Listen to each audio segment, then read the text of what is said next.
Hello everybody, welcome to my channel.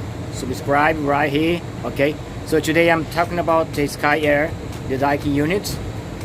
The most problem in this unit is U4, and then figure out and tell you what to do when you've got this problem in these machines.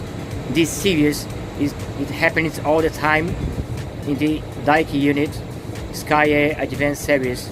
I tell you what you have to do. All right.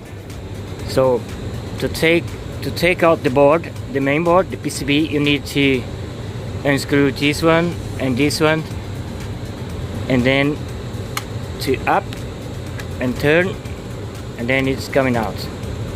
Super simple. All right. I replaced the main board, the PCB.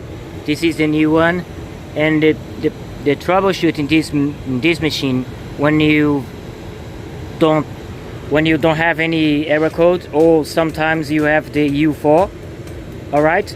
So if you have the U4, the problem is in this hybrid integrated circuit.